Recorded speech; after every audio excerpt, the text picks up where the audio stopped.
인간사든 자연사든 원인 없는 결과가 없죠.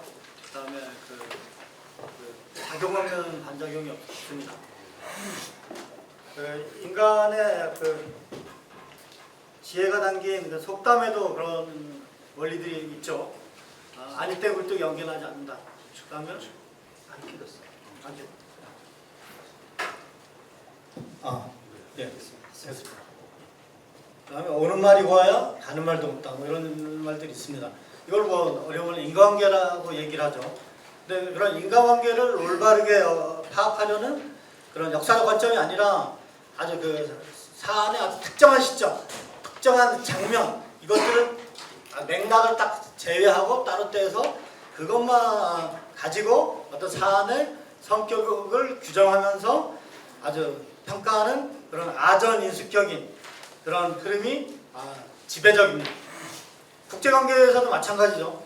우리의 그 조선반도에서 전쟁, 한국전쟁이 사실은 6월 25일 날 발발했다고 하면 6.25 전쟁이 아니잖아요.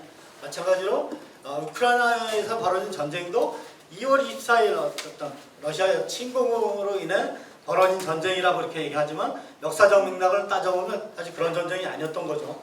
그 다음에 팔레스타인에서 자행되고 있는 그런 학살극들, 정령 이런 것도 사실은 지금 언론, 서방 언론이나 국내 언론에서는 하마스의 어떤 그 인질극 그런 거 딱 부각시키고 있잖아요. 근데 우리 잘 아시다시피 이런 그런 역사적 맥락들이 다 있잖아요. 이런 그 제국주의 미제를 등역은 이스라엘 시오니스트들의 그런 침략, 학살 이런 것들이 팔레스타인에서 벌어지고 있는 그런 분쟁들의 근본적인 원인인 거죠. 근데 이 국제관계뿐만이 아니고 그 국가보안법이 어떤 유일한 진리의 어떤 판단 기준으로 팽배해 있는 이런 한국에서는 그러한 어떤 일들이 훨씬 더 극심하죠. 그래서 뭐 진실 보도를 사명으로 한 언론은 뭐 그런 사명 따위는 아예 일찌감치 내다 버렸죠. 그러면서 자본의 이해에 복무하고 오히려 진실이 아닌 거짓과 조작이 언론의 제1의 사명입니다. 그러다 보니까 남북관계 국에 대한 어떤 입장에서는 훨씬 더 아주 일방적이고 노골적이고 아주 이중잣대가 판치고 있습니다.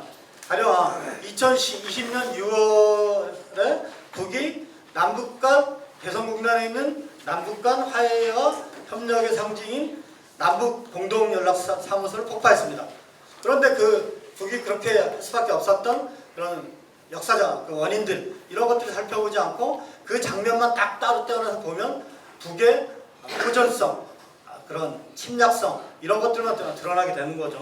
그러다 보니까 대중들의 어떤 머릿속에는 뭐 4.27 판문점 선언이나 그다음에 어떤 미국에 의한 어떤 하노이 정상회담의 파탄 이런 어떤 역사적 원인들 그다음에 그 탈북자들에 의한 어떤 대북 전단 살포 이런 것들이 사라지고 북의 호전성 이런 것들만 대중들의 머릿속에 남아있게 되는 거죠. 그러니까 앞에 말씀 쭉 하셨던 분들이 말씀하셨던 것처럼 대중들의 머릿속에는 반미 뭐 이런 것들이 없고 오히려 친미, 반북 이런 것들이 지배하게 되는 거죠. 그 다음에 최근에 그 오물풍선 공방도 마찬가지인 거죠. 뭐 가까이는 그 2023년 9월 대북 전단 살포가 표현의 자유다 이런 어떤 헌법재판소 결정으로 대북 전단이 재개되게 되고 이것에 대한 맞대응으로 북이 전단 살포를 하면서 그러면서 오늘날의 어떤 공방이 계속 벌어지고 있는 거죠. 근데 이런 맥락들, 배경들은 묵살되고 남쪽에서 하면 표현의 자유고 북쪽에서 하면 뭐죠? 도발 이런 아주 내로남불의 그런 이중잣대가 판을 치고 있습니다. 근데 뭐 저들이야 원래 뭐 저렇다 할 수 있는데 문제는 진보 진영 내에서조차 그런 아주 과학적이고 자주적이고 그런 당파적 관점 이런 것들이 많이 사라지면서 당대의 어떤 지배계급이 조장한 그런 여론, 지배적 이데올로기에 영향을 받고 있는 그런 경우가 비일비재하게 많습니다. 근데 그 뭐 한반도에서 모든 어떤 분쟁이나 전쟁 이런 모든 것들의 근본적인 원인은 미국의 대북 적대 정책에 있는 거죠.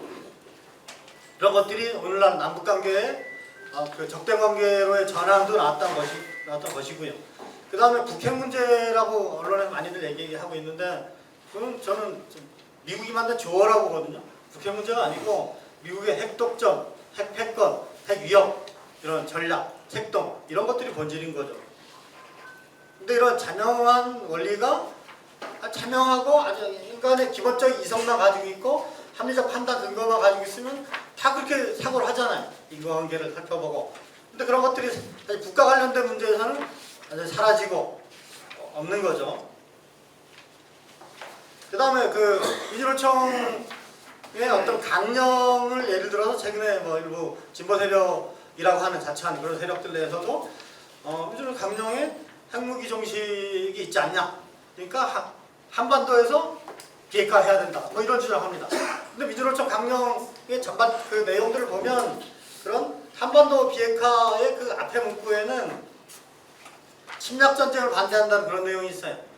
근데 그런 문구뿐만이 아니라 그런 그 강령의 어떤 전반적인 그런 내용들을 보면 민족 해방과 조국의 자주 독립 이외에 투쟁하는 어떤 선배 열사들의 정신들 그런 것들을 계승해야 된다.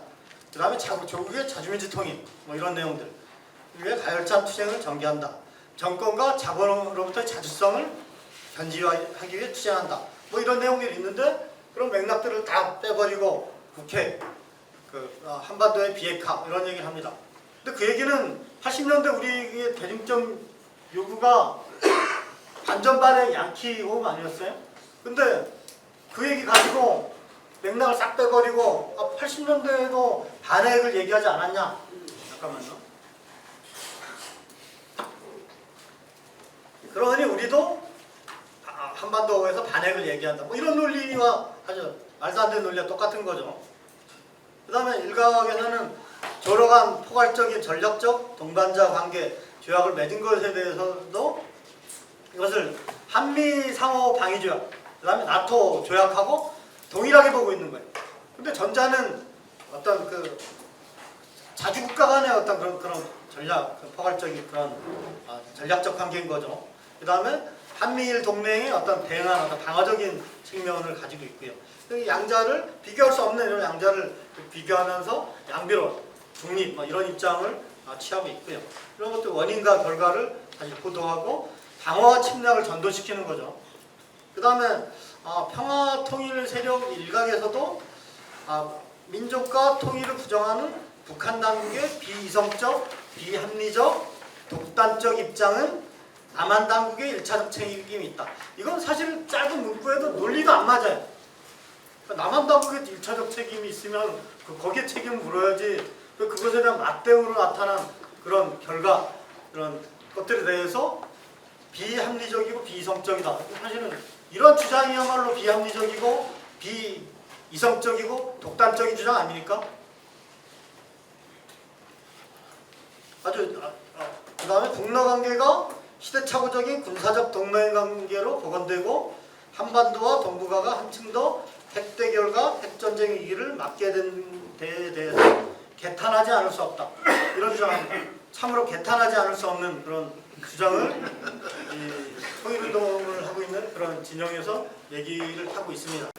아주 참여한 격돌이 제국주의와 또는 노자 간의 이런 투쟁이 벌어질 때 중립을 얘기하고 양비를 얘기하고 근데 이런 주장들은 사실 중립도 아니에요. 결과적으로는 저들에 의해 봉합이 되는 거죠. 그러지 않은 미국이 어떤 그 자신들의 핵독점, 핵권 전략을 은폐하면서 겉으로 북에 대해서 전가하고 있는데 북의 핵은 자위권, 미국의 핵 독점 전략은 자위권의 일환인 거죠. 근데 그런 것들을 치환해버리면 사실은 결국은 미국의 어떤 핵 독점, 핵권 전략에 부응하게 되는 거죠. 그러니까 전 세계 비핵화는 얼마나 아름답고 평화 좋은 말이에요. 근데 그런 좋은 말들이 대한민국에서 어떤 미국의 어떤 그 역사적 지배라는 이런 현실 이런 것들을 우리가 간과하면서 얘기해버리면 아무리 아름다운 미문이라도 결국은 운동진영이나 진보진영의 요구가 될 수 없는 거죠. 이런 양비론 이런 것들이 또 국제관계 제국주의 문제에 나타나고 있어요. 오늘 우리가 제국주의 반대에 싸우자 이렇게 얘기하고 있는데 문제는 그럼 제국주의가 누구인가에 대해서 다시 한번 검토하지 않으면 안 되는 상황이 되어버렸어요. 예전엔 제국주의 하면 누구예요? 일본 제국주의, 미국 제국주의, 나토 제국주의 이렇게 얘기들 해왔잖아요. 근데 어느 날부터는 그렇게 얘기 안 하고 있어요. 미국뿐만 아니라 중국도 제국주의다, 러시아도 제국주의다, 뭐 이렇게 얘기하고 있어요. 근데 미국이나 이런 서방의 제국주의는 구제국주의라는 거예요. 기존 제국주의. 근데 중국과 러시아는 새롭게 부상하고 있으니까 이들은 신흥제국주의예요. 근데 구제국주의와 신흥제국주의 중에서 누가 더 나쁜 놈이에요? 구제국주의가 새롭게 우길승천하는 제국주의가 더 두렵고 무서운 거 아니에요? 이게 양비론으로 포장되어 있지만 우리는 새롭게 부상하고 있는 그런 우길승천하는 중국과 러시아 제국주의에 맞서서 총구를 그쪽으로 돌려야 되는 거예요. 그런 구호에 의하면. 그러면서 어떤 국제 제국주의 질서와 그 제국주의 패권에 맞서는 질서 이렇게 보는 것이 아니라 패권 질서 이렇게 하면서 이렇게 그 본질을 다 왜곡해 버리는 거죠.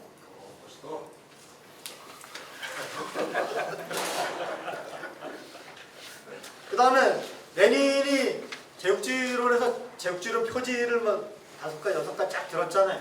제국주의 어떤 징표, 징후 막 이런 것들이죠. 근데 레닌은 그 징후를 뭐 가변적이고 상대적이고 얘기했는데 그때 거기서 레닌이 독점은 제국주의 경제적 기초다 이렇게 얘기를 했어요. 근데 그 얘기를 또 일반화시켜서 독점이면 다 제국주의라는 거예요.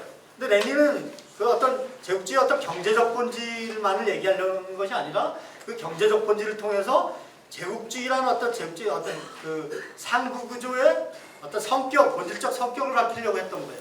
그 성격은 독점 자본의 이해를 대변하기 위해서 다른 나라를 침략하고 지배하고 주권을 말살하고 심지어 레짐 체인지하고 막 이런 것들을 얘기하는 거죠. 근데 되게 경제적 관점으로 보다 보니까 아주 그런 침략적, 폭력적, 패권적 이런 제국주의 성격이 빠져버리고 경제 교류만 하면 제국주의라는 거예요.